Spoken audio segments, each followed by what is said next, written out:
Panggilan kepada Tommy Soeharto, semua dipanggil, ya. Ada yang sudah sampai, ada yang sudah selesai dan sebagainya. Ini pada semua orang 48 obligor dan debitur yang jumlah hutangnya itu kepada negara 111 triliun. Adapun Tommy Soeharto hutangnya itu sampai saat ini berdasar perhitungan terkini bisa berubah nanti sesudah Tommy Soeharto datang 2,6 triliun.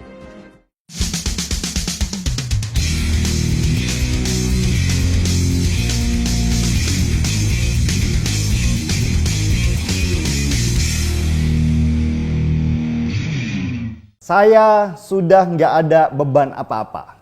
Begitu kata Jokowi ketika bertemu dengan para pengusaha yang tergabung di Apindo sesudah dia memenangkan pemilihan presiden di 2019 lalu. Jokowi bertekad di periode keduanya ini ia akan memajukan sistem perekonomian negara bagaimanapun caranya.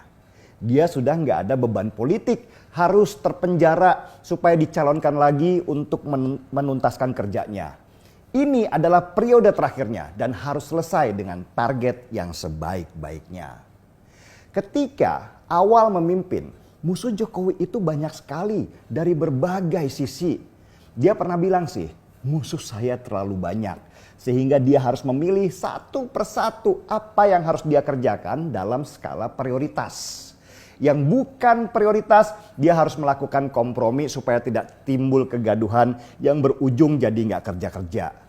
Mau bagaimana lagi, meskipun presiden sebagai penentu, partai politik tetap harus digandeng supaya bisa bersama-sama dalam satu tujuan.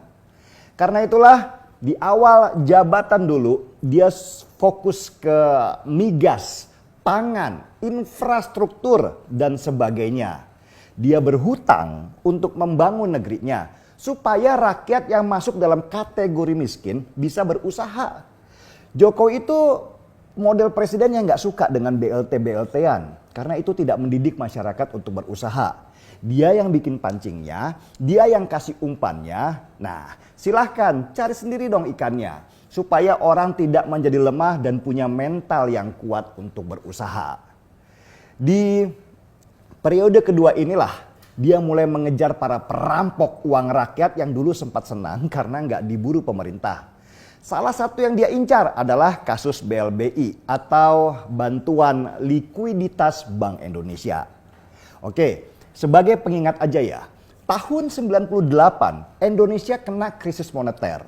Para pengusaha, terutama para banker yang berhutang dalam bentuk dolar, usahanya anjlok disebabkan rupiah kita hancur.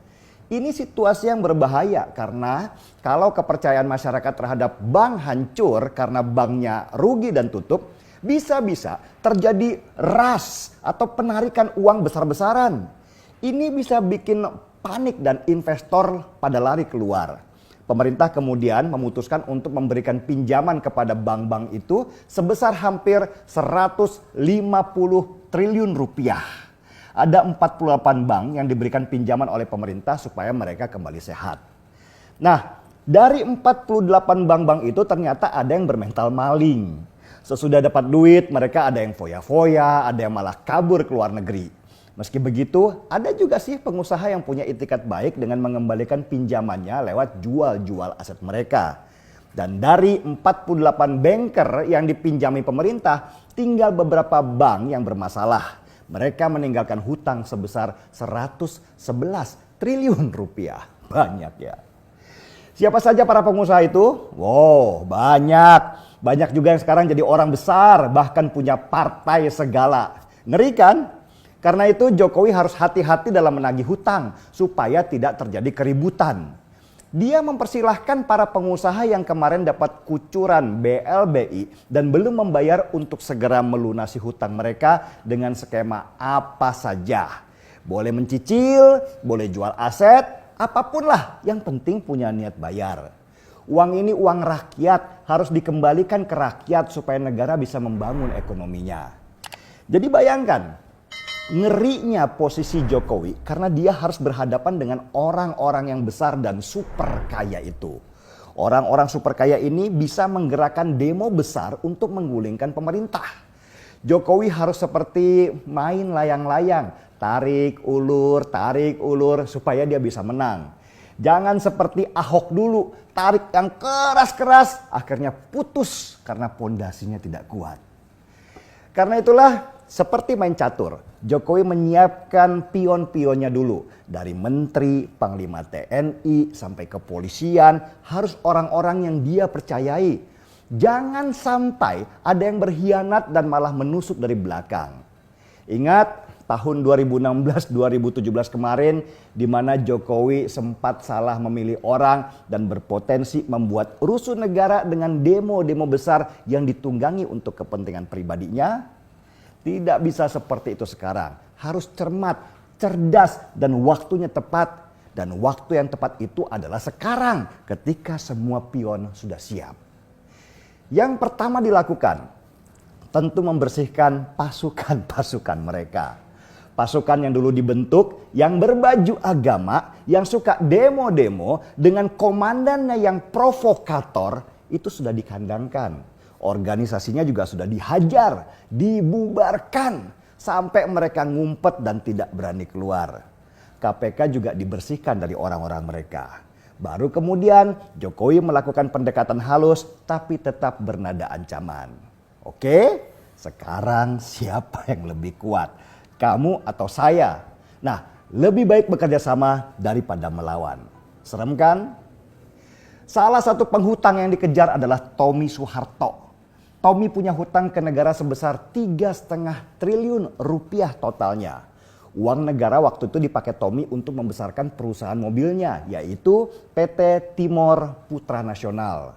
Tommy tahun 2010 lalu pernah membayar hutangnya kepada pemerintah sebesar 1,2 triliun rupiah. Sisanya masih besar, sebesar 2,3 triliun rupiah lagi. Inilah yang terus dikejar untuk dikembalikan.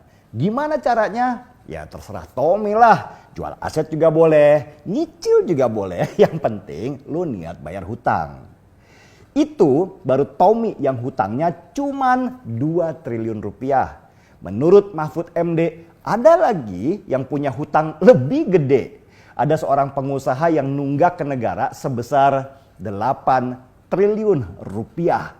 Bahkan ada yang belasan triliun rupiah. Wah, bisa beli kerupuk satu pulau duit sebanyak itu. Jokowi sendiri sudah mengancam kalau semua masalah hutang-hutang ini yang sebesar 111 triliun rupiah itu harus sudah selesai semua di tahun 2023. Dia menggandeng KPK baru, kepolisian, TNI, BPK, dan para menteri. Gak boleh ada yang lolos, semua harus dikuliti tanpa terkecuali. Apa yang bisa kita lakukan? Ya menjaga Jokowi. Kita harus paham kalau tugas Jokowi ini tidak mudah. Pasti akan muncul gesekan-gesekan, hoax dan fitnah di media sosial, demo-demo, meski sekarang sudah kecil banget ya. Dan juga ada potensi kemungkinan untuk kudeta. Tapi tenang saja Pak Jokowi, selama kami masih ada, kami akan mengawalmu di media sosial supaya apa yang dilakukan bisa lancar. Mau dibilang buzzer RP kek, mau dibilang cebong kek, kami gak peduli. Yang penting kita bertarung sambil seruput secangkir kopi. Setuju? Mari kita kawal Presiden Jokowi.